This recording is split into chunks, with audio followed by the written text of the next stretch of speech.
അസ്സലാമു അലൈക്കും വറഹ്മത്തുള്ളാഹി വബറകാതുഹു. പ്രിയപ്പെട്ട സുഹൃത്തുക്കളെ, നിങ്ങൾക്കും അറബി ഭാഷയിൽ കവിത രചിക്കാമെന്ന വീഡിയോ പരമ്പരകളുടെ പുതിയ ഒരു എപ്പിസോഡിലേക്ക് എല്ലാവർക്കും ഹൃദ്യമായ സ്വാഗതം. ഈ വീഡിയോയിൽ നമ്മൾ പറയാൻ പോകുന്നത് അറബി കവിതയുടെ അച്ചുകളിൽ വലിയ ഒരു മാറ്റം വരുത്തുന്ന, വലിയ മാറ്റങ്ങൾ വരുത്തുന്ന 14 മാറ്റങ്ങളെ കുറിച്ചാണ്. 14 ഓപ്ഷനുകൾ നമുക്ക് വേണമെങ്കിൽ യൂസ് ചെയ്യാവുന്നതാണ്. 14 എണ്ണം നിർബന്ധമില്ല, വേണമെങ്കിൽ യൂസ് ചെയ്യാം. അങ്ങനെ യൂസ് ചെയ്യുകയാണെങ്കിൽ അച്ചുകളിൽ അത് വലിയൊരു സ്വാധീനം ചെലുത്തും, വലിയൊരു മാറ്റം അച്ചുകളെ സംബന്ധിച്ചിടത്തോളം അത് വരുത്തും. അങ്ങനത്തെ 14 കാര്യങ്ങൾ നമ്മൾ കഴിഞ്ഞ വീഡിയോയിൽ 12 കാര്യങ്ങൾ പറഞ്ഞു കഴിഞ്ഞു. അച്ചുകളിൽ ചെറിയ മാറ്റങ്ങൾ വരുത്തുന്ന 12 കാര്യങ്ങൾ. അതും ഇതും തമ്മിലുള്ള വ്യത്യാസം കഴിഞ്ഞ വീഡിയോയിൽ തന്നെ നമ്മൾ പറഞ്ഞതാണ്. എങ്കിലും ഒന്നുകൂടെ പ്രേക്ഷകർക്ക് മനസ്സിലാകാൻ വേണ്ടി പറയുകയാണ്. നിങ്ങൾക്ക് അറബി കവിത പഠിക്കാൻ, കവിത ഉണ്ടാക്കാൻ പഠിക്കാനാണല്ലോ നമ്മൾ വീഡിയോ ചെയ്യുന്നത്. അതുകൊണ്ട് വീണ്ടും പറഞ്ഞത് കൊണ്ട് അതൊരു അരോസരമല്ല. നമ്മൾ പറയുകയാണ് എന്താണ്, കഴിഞ്ഞ 12 കാര്യങ്ങൾ, 12 ഓപ്ഷനുകൾ നമ്മൾ നൽകി. അറബി കവിതയുടെ അച്ചിൽ വരുത്താൻ പറ്റുന്ന ചെറിയ മാറ്റങ്ങൾ വരുത്താൻ പറ്റുന്ന 12 ഓപ്ഷനുകൾ. അതിന്റെ പ്രത്യേകത എന്തായിരുന്നു? അത് കവിതയുടെ വരിയുടെ ആദ്യത്തിൽ വരാം, അവസാനത്തിൽ വരാം, മധ്യത്തിൽ വരാം, എവിടെയും വരാം.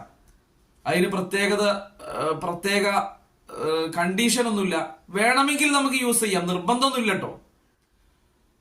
ഇതും അങ്ങനെ തന്നെയാണ്, വേണമെങ്കിൽ യൂസ് ചെയ്താൽ മതി, നിർബന്ധമൊന്നുമില്ല.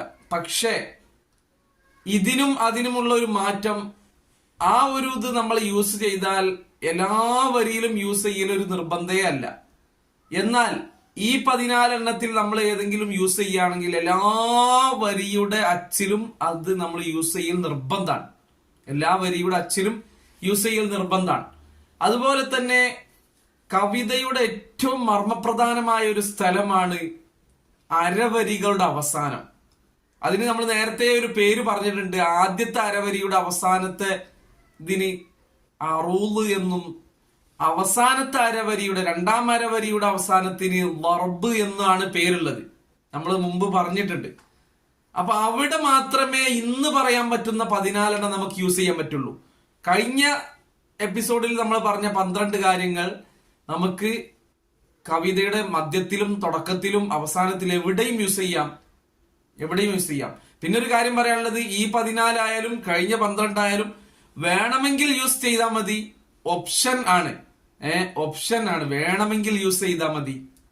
അത് വേണ്ട ചില സന്ദർഭങ്ങളൊക്കെ ഉണ്ടാവും. നമ്മൾ കഴിഞ്ഞ വീഡിയോയിൽ അതും പറഞ്ഞിട്ടുണ്ട്. അഥവാ ഒരു കവി എന്ന് പറഞ്ഞാല് അച്ചിലേക്ക് ഇങ്ങനെ കലിമത്തുകൾ, ഹർഫുകളൊക്കെ ഇട്ട് കൊടുക്കുന്ന സമയത്ത് നമ്മളടുത്തുള്ള വാക്കുകൾ ഒരിക്കലും ആണങ്ങട്ട് സൂട്ടാവൂല. നമ്മളെ ആശയം നമുക്ക് കിട്ടേണ്ടി വരും. പക്ഷേ കലിമത്തുകൾ വിന്യസിപ്പിക്കുന്ന സമയത്ത് നമുക്ക് അവിടെ അങ്ങോട്ട് സൂട്ടായി കിട്ടൂല. നമ്മളടുത്ത് ഒരു ജാ എന്നുള്ളൊരു പദമാണ് ഉള്ളതെങ്കിൽ എങ്ങനെ വന്നിട്ടും ഒരു 4 അക്കത്തിനുള്ള അച്ചാണ് അവിടെ കാണുന്നത്. അപ്പൊ അവിടെ ഇനി വേറെ എന്തെങ്കിലും ഒന്ന് കൊണ്ടുവന്ന് ഇടാനും സ്ഥലമില്ല. അപ്പൊ അവിടെ ആ ജാക്ക് പകരം ചിലപ്പോ നമ്മൾ അച്ചിൽ മാറ്റം വരുത്തേണ്ടി വരും. അതാണ് ഈ അച്ചിൽ മാറ്റം വരുത്തുന്ന ഈ ഓപ്ഷനുകൾ നമുക്ക് യൂസ് ചെയ്യേണ്ട ഘട്ടങ്ങൾ എന്ന് പറഞ്ഞാൽ. അപ്പോ ഇത് ഓപ്ഷനുകളാണ്. 12 ആയ കഴിഞ്ഞ പ്രാവശ്യം പറഞ്ഞതായാലും ഇന്ന് പറയുന്ന 14 എണ്ണായാലും ഓപ്ഷൻ ആണ്. നമുക്ക് വേണമെങ്കിൽ യൂസ് ചെയ്താൽ മതി. പക്ഷെ ഇന്നത്തെ 14 എണ്ണം എന്ന് പറഞ്ഞാൽ ഒരു വരിയിൽ നമ്മൾ യൂസ് ചെയ്താൽ എല്ലാ വരിയുടെ അച്ചിലും നമ്മൾ നിർബന്ധമായും യൂസ് ചെയ്യേണ്ടി വരും. അതുപോലെ അരവരികളുടെ അവസാനത്തിൽ മാത്രമേ ഇത് യൂസ് ചെയ്യാനുള്ള ഓപ്ഷൻ ഉള്ളൂ, അനുവാദമുള്ളൂ. അല്ലാത്തടത്ത് അത് യൂസ് ചെയ്യാൻ പാടില്ല. കഴിഞ്ഞ 12 എണ്ണം നമുക്ക് എവിടെയും യൂസ് ചെയ്യാം, മധ്യത്തിലും തുടക്കത്തിലും അവസാനത്തിലും എല്ലാം. അപ്പൊ ഇനി നമ്മൾ 14 എണ്ണത്തിലേക്ക് കടക്കുകയാണ്. പറഞ്ഞ തന്നെ വീണ്ടും പറയുന്നത് നിങ്ങൾക്ക് ഒന്നും കൂടെ തറയായി നിന്നുകൊള്ളട്ടെ എന്നതുകൊണ്ട് മാത്രമാണ്. അപ്പോ ഇന്ന് പറയാൻ പോകുന്ന 14 എണ്ണത്തിൽ ഒന്നാമത്തേത്, അതിന്റെ പേര് അത്തർഫീൽ എന്നാണ്. ഓരോന്നിനും നമ്മൾ പേര് കൂടെ പറയുന്നുണ്ട്. എന്തുകൊണ്ടാന്ന് വെച്ചാൽ ചിലപ്പോ കവിതയുടെ ചർച്ച വരുന്നിടത്ത് അവിടെ തെർഫീൽ ഉണ്ട് എന്നൊക്കെ പറയും. അപ്പൊ എന്താണ് തെർഫീൽ എന്ന് നമുക്ക് ഓടണമെങ്കിൽ അതിന്റെ പേര് പറയണം.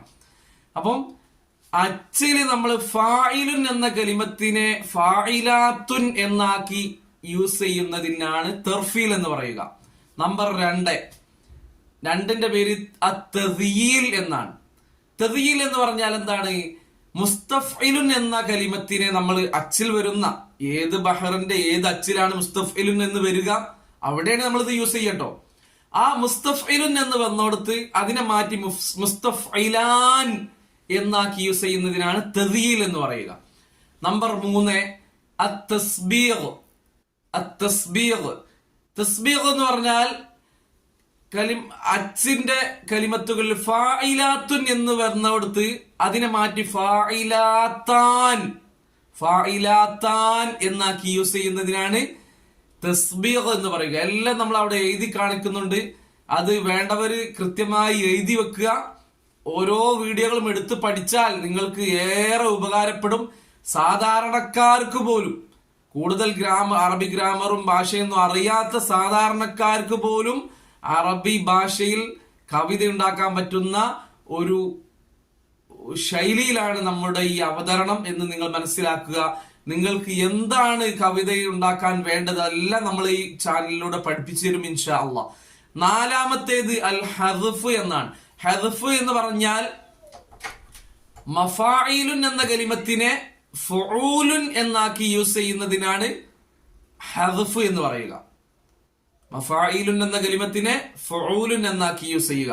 5-മത്തേത് അതിന്റെ പേര് ഖത്ഫ് എന്നാണ്. ഖത്ഫ് എന്ന് പറഞ്ഞാൽ മുഫാഅലത്തുൻ എന്ന കലിമത്തിനെ ഫുഊലുൻ എന്നാക്കി യൂസ് ചെയ്യുന്നതിനാണ് ഖത്ഫ് എന്ന് പറയുക. 6-മത്തേത് അൽ ഖസ്ർ എന്നാണ്. ഖസ്ർ എന്ന് പറഞ്ഞാൽ മഫായിലുൻ എന്ന കലിമത്തിനെ മഫായിൽ എന്നാക്കി യൂസ് ചെയ്യുന്നതിനാണ് ഖസ്ർ എന്ന് പറയുക. 7-മത്തേത് ഖത്അ എന്നാണ്. ഖത്അ എന്ന് പറഞ്ഞാൽ ഫായിലുൻ എന്ന കലിമത്തിനെ ഫഅലുൻ എന്നാക്കി യൂസ് ചെയ്യുന്നതിനാണ് ഖത്അ എന്ന് പറയുക. നമ്മൾ ഇത് സ്പീഡിൽ പറഞ്ഞു പോവുകയാണ്, കൂടുതൽ വിശദീകരിക്കേണ്ട ആവശ്യമില്ല. കറക്റ്റ് പറയുന്നത് കൃത്യമാണ്. ആ അച്ചിന്റെ 7-മത് നമ്മൾ പറഞ്ഞത് എന്താണ്? ഫായിലുൻ എന്നതിനെ ഫഅലുൻ എന്നാക്കി യൂസ് ചെയ്യുന്നതിനാണ് ഖത്അ എന്ന് പറയുക. 7-മത്തേത് അൽ ഖത്അ. ഫായിലുൻ എന്ന് അച്ചിലുണ്ടാവും. മുസ്തഫ്ഇലുൻ ഫായിലുൻ മുസ്തഫ്ഇലുൻ ഫായിലുൻ ബുർദയിൽ നമ്മളെ അച്ചതാണ്. അപ്പം ആ ഫായിലുൻ എന്ന് വരുന്ന ഇതിനെ മാറ്റി ഫഅലുൻ എന്നാക്കും. പക്ഷെ അത് ഇത് നമ്മൾ ഇന്ന് ചർച്ച ചെയ്യുന്ന 14 നമുക്ക് യൂസ് ചെയ്യാൻ പറ്റുന്നത് എവിടെയുള്ളൂ? മുസ്തഫ്ഇലുൻ ഫായിലുൻ മുസ്തഫ്ഇലുൻ ഫായിലുൻ മുസ്തഫ്ഇലുൻ ഫായിലുൻ മുസ്തഫ്ഇലുൻ ഫായിലുൻ. അതിൽ ബുർദയുടെ യഥാർത്ഥ താമായ അച്ച് ഫായിലുൻ എന്നേന്. അപ്പൊ ആ ഫായിലുൻ എന്ന് ലാസ്റ്റ് അരവരിയുടെ അവസാനം വരുന്നിടത്താണ് നമ്മൾ ഫഅലുൻ എന്നാക്കി മാറ്റേണ്ടത്. അപ്പൊ ഓരോന്നിന്റെയും കൃത്യമായ അച്ച് എന്താണെന്ന് നമ്മൾ പഠിക്കുക. ആ അച്ചിലേക്കാണ് നമ്മൾ ഈ ഒരു മാറ്റം വരുത്തേണ്ടത്, കൃത്യമായ അച്ചിൽ. 8-മത്തേത് അത്തശ്ഈഫ് എന്നാണ്. 8-മത്തേത് അത്തശ്ഈഫ് എന്നാണ് അതിന്റെ പേര്. ഫായിലാത്തുൻ എന്നതിനെ മഫ്ഊലുൻ എന്നാക്കി യൂസ് ചെയ്യുന്നതിനാണ് അത്തശ്ഈഫ് എന്ന് പറയുക. 9-മത്തേത് അൽ ഹദദ് എന്നാണ്. ഹദദ് എന്ന് പറഞ്ഞാൽ മുസ്തഫ്ഇലുൻ എന്നതിനെ ഫഅലുൻ എന്നാക്കി യൂസ് ചെയ്യുക. 10-മത്തേതിന്റെ പേര് അസുൽമ് എന്നാണ്. സുൽമ് എന്ന് പറഞ്ഞാൽ മഫ്ഊലാത്തു എന്നതിനെ ഫഅലുൻ എന്നാക്കി യൂസ് ചെയ്യുന്നതിനാണ് സുൽമ് എന്ന് പറയുക.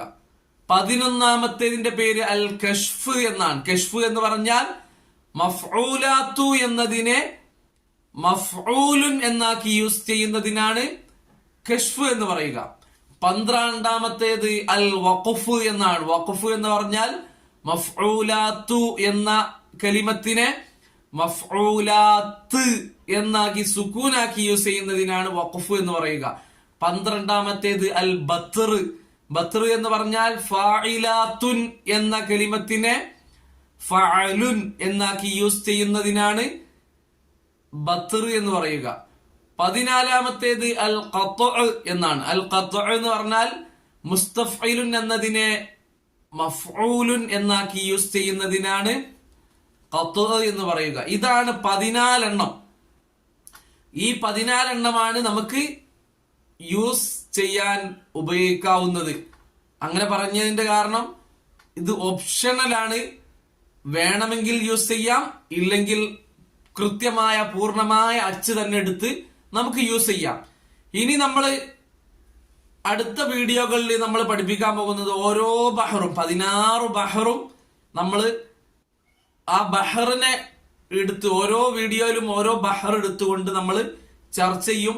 അതിന്റെ അച്ചെന്താണ്, ആ അച്ചിനെ നമുക്ക് എങ്ങനെയൊക്കെ യൂസ് ചെയ്യാം. നമ്മളിപ്പോ ഈ 14 എണ്ണം പറഞ്ഞു തന്നത് കൊണ്ട് ഒന്നാമത്തെ ബഹറിൽ ഇതിൽ ഏതൊക്കെ യൂസ് ചെയ്യാൻ പറ്റും എന്ന് നമ്മൾ പറഞ്ഞിട്ടില്ല. അപ്പൊ ഒന്നാമത്തെ ബഹറിന്റെ അച്ച് ഏതാണ്, അതിൽ ഏതൊക്കെ കലിമത്തുകളാണ് വരുന്നത്, അതിൽ ആ കലിമത്തുകളെ എന്തൊക്കെ മാറ്റാൻ പറ്റും എന്നുള്ളത് നമ്മൾ അവിടെ പോയിട്ട് നമ്മൾ ആ ബഹർ എടുത്ത് അതിനെ ചർച്ച ചെയ്യും. അതിൽ എന്തൊക്കെ മാറ്റങ്ങൾ നമുക്ക് വരുത്താൻ പറ്റുന്നുള്ള എല്ലാ രൂപങ്ങളും നമ്മൾ പഠിപ്പിക്കും. എന്നിട്ട് ആ അച്ചുകൾ എടുത്തുകൊണ്ട് നമ്മൾ ബെയ്ത്ത് ഉണ്ടാക്കാനുള്ള രൂപങ്ങൾ കാണിച്ചു തരും. മുൻപ് നമ്മൾ പല വീഡിയോകൾ ചെയ്തിട്ടുണ്ട്. ഒരു ബെയ്ത്ത് അറബിയിൽ എങ്ങനെ ഉണ്ടാക്കുന്നുള്ള A to Z അവതരണം നമ്മൾ ഒരു വീഡിയോയിൽ നമ്മൾ ചെയ്തിട്ടുണ്ട്. അതൊക്കെ കാണുന്നവർക്ക് വീഡിയോ ബെയ്ത്ത് ഉണ്ടാക്കാൻ വളരെ എളുപ്പമാണ്. ഇത് എല്ലാ വീഡിയോയും കണ്ടെങ്കിലേ ബെയ്ത്ത് ഉണ്ടാക്കാൻ പറ്റൂ എന്നൊന്നുമില്ല. നിങ്ങൾക്ക് ആദ്യ വീഡിയോകളിൽ നമ്മൾ ചെയ്ത ഓരോ വീഡിയോയും ആ വീഡിയോ കണ്ടാൽ തന്നെ നിങ്ങൾക്ക് ബെയ്ത്ത് ഉണ്ടാക്കാൻ പറ്റുന്ന, അറബിയിൽ ബെയ്ത്ത് ഉണ്ടാക്കാൻ പറ്റുന്ന വീഡിയോകളാണ് ഓരോ വീഡിയോകളും നമ്മൾ ചെയ്തത്. ഓരോന്നും സെപ്പറേറ്റ് വീഡിയോകളാണ്.